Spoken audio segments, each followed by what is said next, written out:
खाका है Khyber medical university Peshawar की जानिब से। इनके एक ग्रुप लीडर है सईद ज़ीशान अहमद, जबकि फनकारों में शामिल है बादशाह ज़ेब, फतहुल्लाह, इरफानुल्लाह।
मेरा भाई कैसा है डॉक्टर साहब? ये नहीं हो सकता, ये नहीं हो सकता। मैं आपको छोड़ूंगा नहीं, मैं आप पर केस करूंगा, मैं आपको नहीं छोड़ूंगा, मैं आपको नहीं छोड़ूंगा।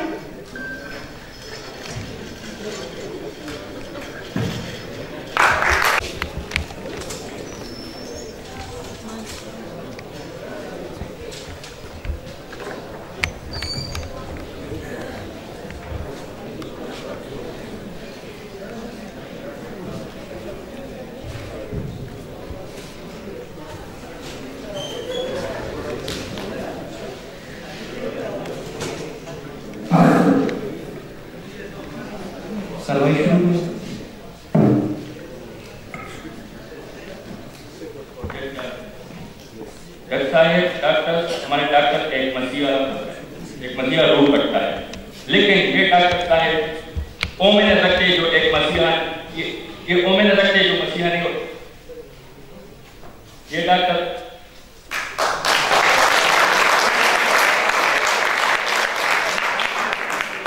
ये ओमेन नहीं रखते जो एक मसीहा में होता है।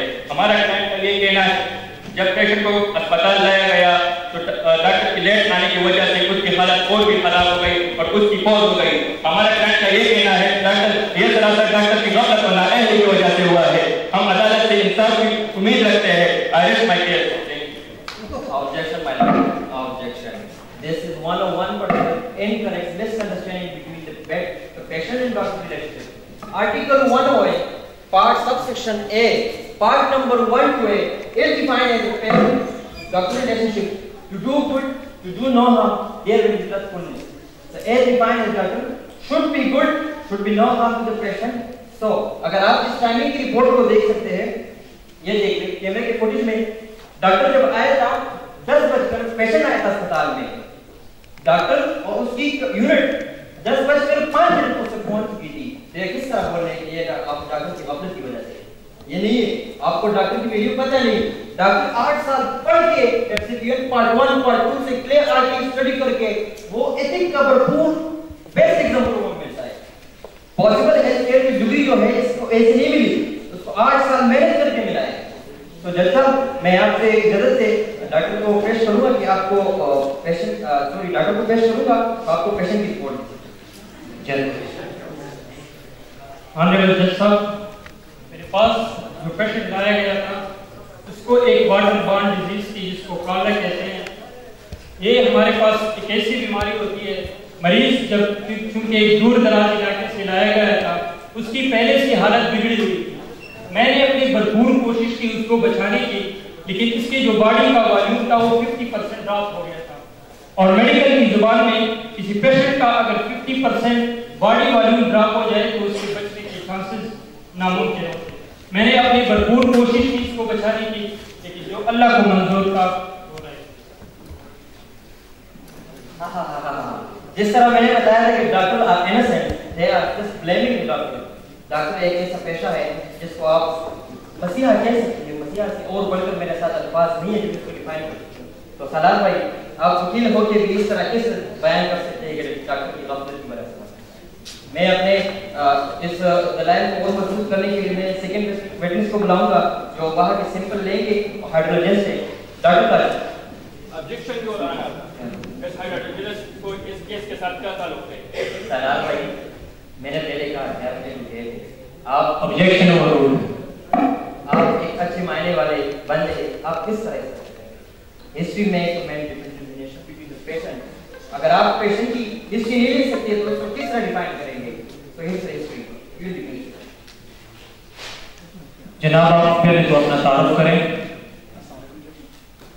अस्सलाम वालेकुम, my name is Faruna, I am a hydrologist और करेंटली मैं पेपर ऑर्गेनाइजेशन में काम कर रहा हूँ इस हवाले से, क्योंकि आपको पता भी है पाकिस्तान की हालत इस तरह है कि पहले तो वाटर की कमी है और जो वाटर है उसमें ट्रेडिशन का प्रॉब्लम।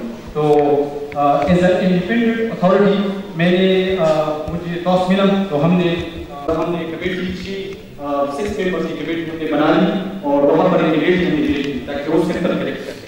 तो वहाँ पर हमने कुछ सेंटर करेक्ट किया और वहाँ से सेंटर करेक्ट की जहाँ पर ये लोग वहाँ पर पानी भी नहीं थे। तो हमने जो रिपोर्ट बनाया हुआ है सेंटर की जो कहाँ से पानी पीती है, वहाँ पर तलीफ टेस्ट की जो कि एक ड्रिंकेबल पानी के लिए होता है। तो वहाँ 10 टेस्ट में फिजिकल केमिकल जो भी होता है हमारा प्रोटोकॉल होता है उस से हमने उसके तो रिजल्ट का मैं डायरेक्ट शेयर करूँगा। रिजल्ट में इस तरह था कि chemical parameter they are not suitable for drinking. Stress आए हैं तो केमिकल पैरामीटर फिजिकल पैरामीटर ये इस तरह है कि they are not suitable for drinking. तो वहाँ पर ये ड्रिंकिंग का मसला आता है। और सबसे पहले मैं बात करना चाहता हूँ कि जो एक्सेमिनेशन ऑफ वाटर हुआ है ये बेसिक ये जो वाटर जो पोल्यूट हुआ है वो प्रॉपर सैनिटेशन सिस्टम नहीं था होगा। तो वाटर जो है वो कंटेमिनेट हो गया था और हमारे सर्वे हमने किया था वहाँ पर था कि पहले पानी की किल्लत के साथ साथ वहाँ पर ऑलरेडी ऑलमोस्ट 70% लोगों को साफ पीने का पानी अवेलेबल था। और इस तरह हमारे सर्वे हमने सर्वे की तो सर्वे के भी रिजल्ट है। बाकी हमने प्रॉपर इसका रिपोर्ट बनाया हुआ है।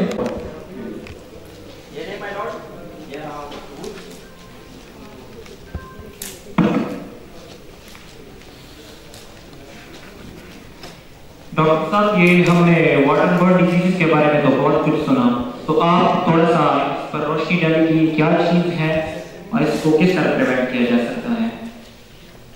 ऑनरेबल जज साहब, क्योंकि मेरे पेशेंट मेरे ऊपर जो मुकदमा बना था वो एक वाटर बर्न डिजीज थी। वाटर बर्न डिजीज हमारे पास वो डिजीज होते हैं जो सिर्फ और सिर्फ कंटेमिनेटेड वाटर की वजह से काज होते हैं। WHO रिपोर्ट के मुताबिक दुनिया के 80% डिजीज हमारे पास वाटर बर्न डिजीज होते हैं।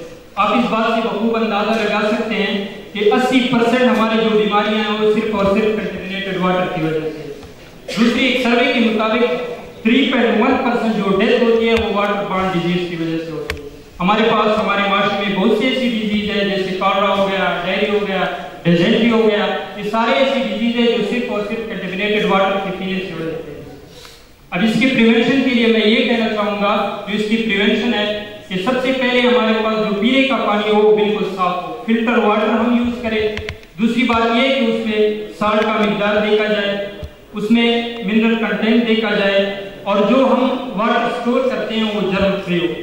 अगर हम ये चीज़ें अपने ऊपर लागू करें तो उम्मीद है कि जितनी डिजीज़ है वाटर बर्न डिजीज वो इंशाल्लाह।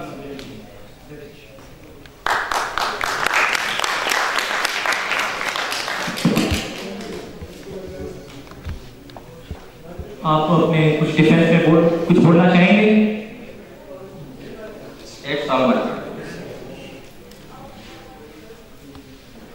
तमाम सबूतों और गवाहान को मद्देनजर रखते हुए ये अदालत डॉक्टर फतीउल्लाह मरवत को बाइज्जत बरी करती है।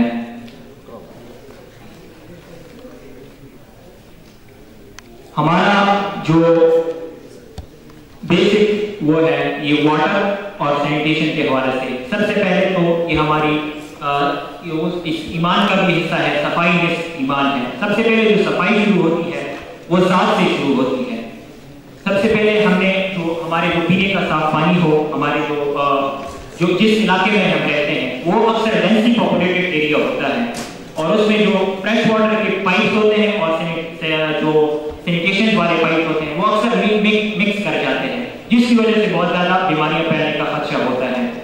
इसके साथ साथ जो पर्सनल हाइजीन है जिसकी वजह से बीमारियां फैलती है, हम जो है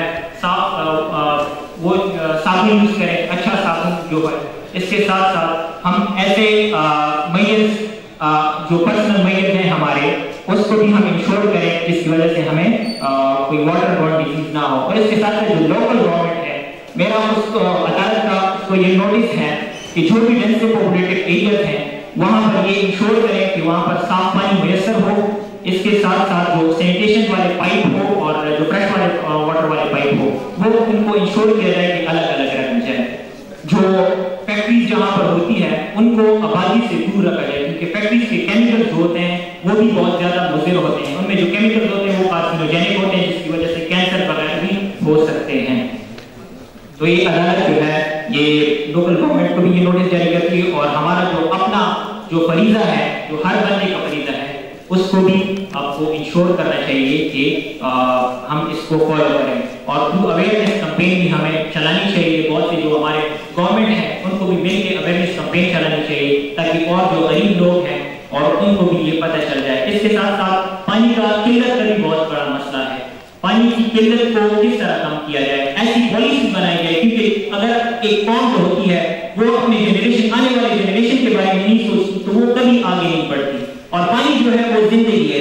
तो इसके बाद जो जंग आने वाली है, जो हमारे जो मसाइल होंगे वो अक्सर पानी की वजह से होंगे, क्योंकि पानी जो है वो दुनिया में बहुत ज़्यादा फ्रेश वाटर स्पेशली वो बहुत ज़्यादा दुनिया में कम होता जा रहा है।